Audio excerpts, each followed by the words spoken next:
Herman Webster Mudgett, better known as H. H. Holmes, admitted he killed 27 or 28 people before he died, but he may have killed as many as 200 men, women, and children.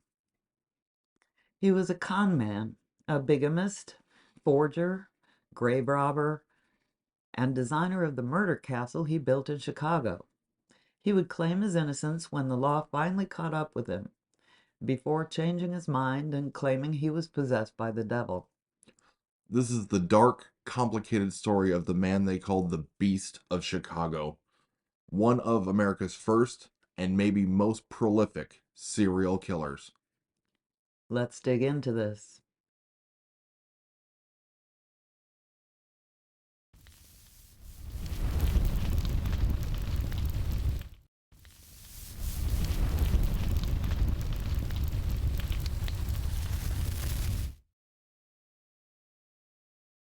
He was born on May 16th, 1861 in Gilmanton, New Hampshire. Reports of his family life vary, with some saying his family was quite well off, and others saying his father was a farmer. There are stories of him torturing animals and being abused as a child, but these are unverified, and no proof has ever been found that anything of that sort actually happened. Mudgett married Clara Lovering in 1878 in Alton, New Hampshire, and they had a son named Robert Lovering Mudgett. By 1882, Holmes was attending medical school at the University of Michigan, and stories of him treating Clara violently are common. Before he graduated in 1884, Clara had left him and moved back to New Hampshire with their son. By this time, Mudgett was making money robbing graves to supply cadavers to medical schools. He was also experimenting on cadavers at this time, and he quickly discovered he could make bigger money by defrauding life insurance companies. He would take out a life insurance policy and then create an accidental death scene with a cadaver. He apparently got away with this several times while he was in medical school. After graduation, he moved to New York, but a young boy he had been seen with went missing. Mudgett left and moved to Philadelphia, working in a drugstore. A short time later, a young boy there died after taking medication from the store, and Mudgett quickly left town. He headed for Chicago and changed his name to Henry Howard Holmes. Holmes arrived in Chicago in August of 1886 and took a job at Holton's drugstore on the corner of 63rd Street and South Wallace Avenue. Most reports state that the owner of the store mysteriously vanished a short time later, and Holmes began a relationship with his widow, who was disappeared eventually too. This is not true. The Holtons eventually sold the store to Holmes and lived for many years after. Holmes had a way with the ladies, and he looked for women with money. Late in 1886, Holmes married Myrta Belknap. He was still married to Clara, of course.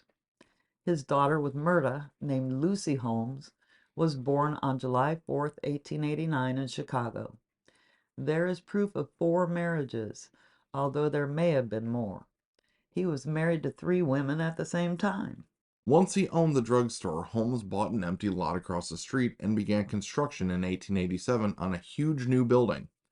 It would eventually have stores on the street level, including a new drugstore, and apartments and rooms for rent, as well as an office for Holmes on the second floor. Some of these rooms were soundproof. Some contained gas lines that Holmes could activate and suffocate people in their sleep. Many had one-way locks and peepholes.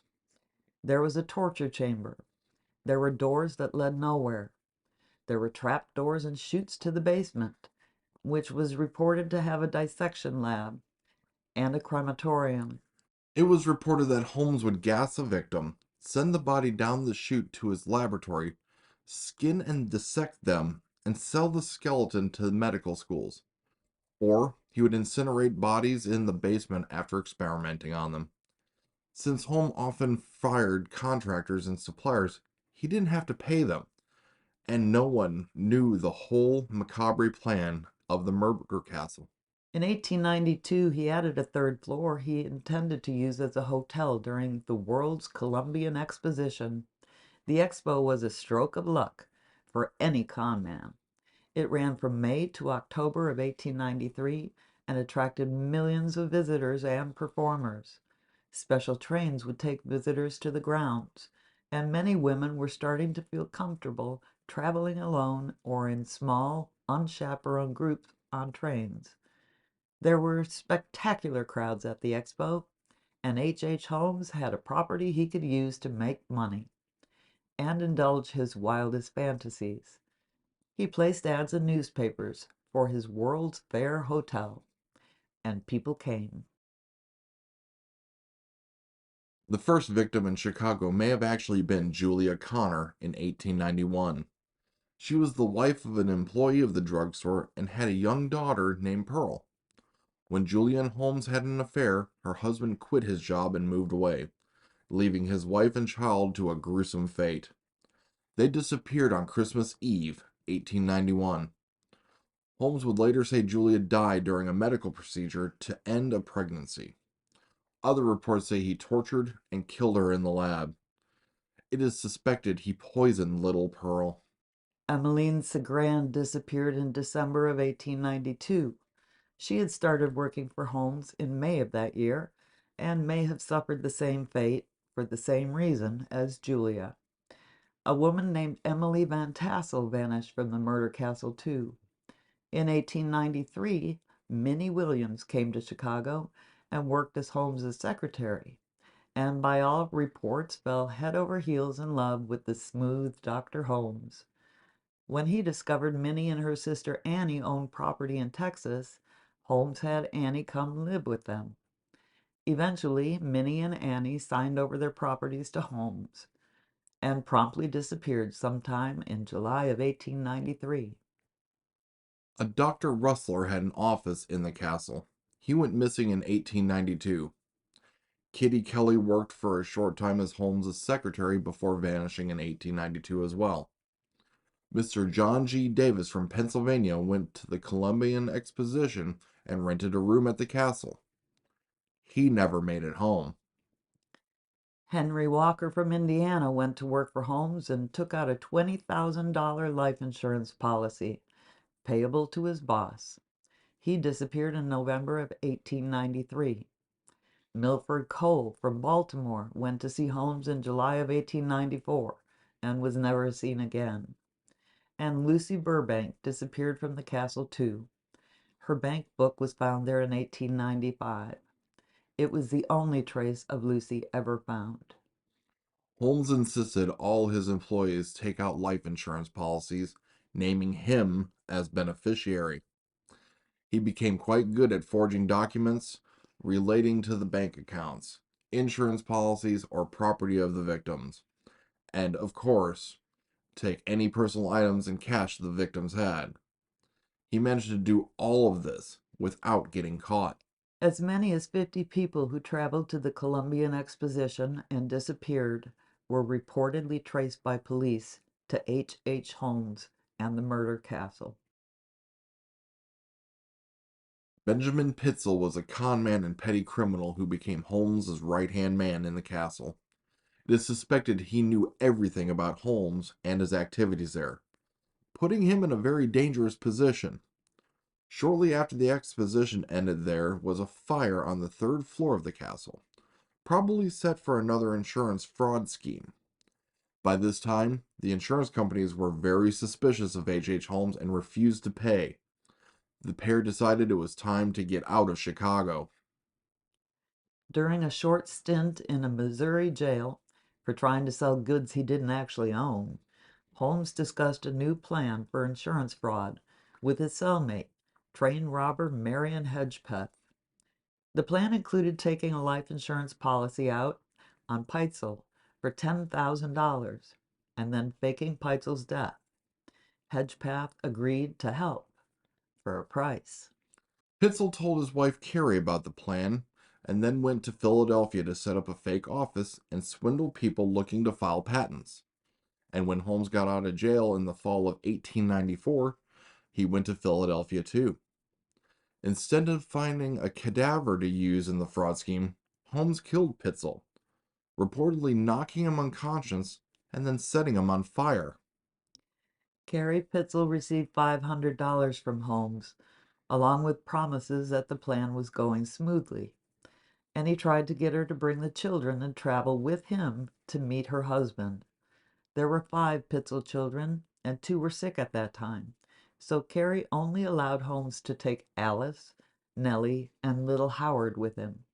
He would travel with the children throughout the Midwest and into Canada for weeks, stringing Carrie along with excuses and stories of why they hadn't met up with Pitzel yet. Alice was allowed to write to her mother occasionally, but Holmes didn't allow letters from Carrie to her children. The old cellmate from Missouri, Marion Hedgepeth, never got a penny from Holmes and got quite mad. Eventually, he went to the police. Carrie Pitzel had become quite worried about this time too. The hunt for Dr. H. Holmes and the Pitzel children began, but it did not look promising. Philadelphia Detective Frank Geer worked day and night following every lead about the children. The few letters Alice was able to send to her mother helped Geer trace their route. On July 15, 1895, the bodies of Alice and Nellie were found in a cellar of a house in Toronto. They had been put into a trunk and suffocated by gas fed into the trunk through a tube. Holmes had removed all of their clothing and personal items and buried them in shallow graves right in the cellar. Retracing Holmes's steps, Detective Geer found a cottage he had rented with all 3 children in Indianapolis. Inside, they found several of little Howard's teeth and charred bones. He had been drugged, killed, cut into pieces, and burned in the stove in the kitchen. The Pinkerton Detective Agency arrested Holmes in Boston on November 17, 1894. He was charged with outstanding theft warrants because the children had not been found by this point. He went to trial for the murder of Benjamin Pitzel in October of 1895 and was found guilty and sentenced to death. He was never charged with the murders of the Pitzel children or any of the others he had murdered. After his sentence, he started confessing. Hearst newspapers paid him $7,500 for his confession, well over $200,000 today. But much of what he told them were lies. He did write about the confessions of the Pitzel children and eventually confessed to killing 27 people and attempting to kill 6 more. But the truth is probably much, much higher number. On May 7, 1896, Holmes was hung at Moyamensing, the Philadelphia County Prison in Philadelphia. His neck did not break, and it took 20 minutes for him to die. He requested that his coffin be placed under 10 feet of concrete so grave robbers would not steal his body. And he was. In 2017, his body was exhumed due to many reports that he had pulled some other con and not died in 1896.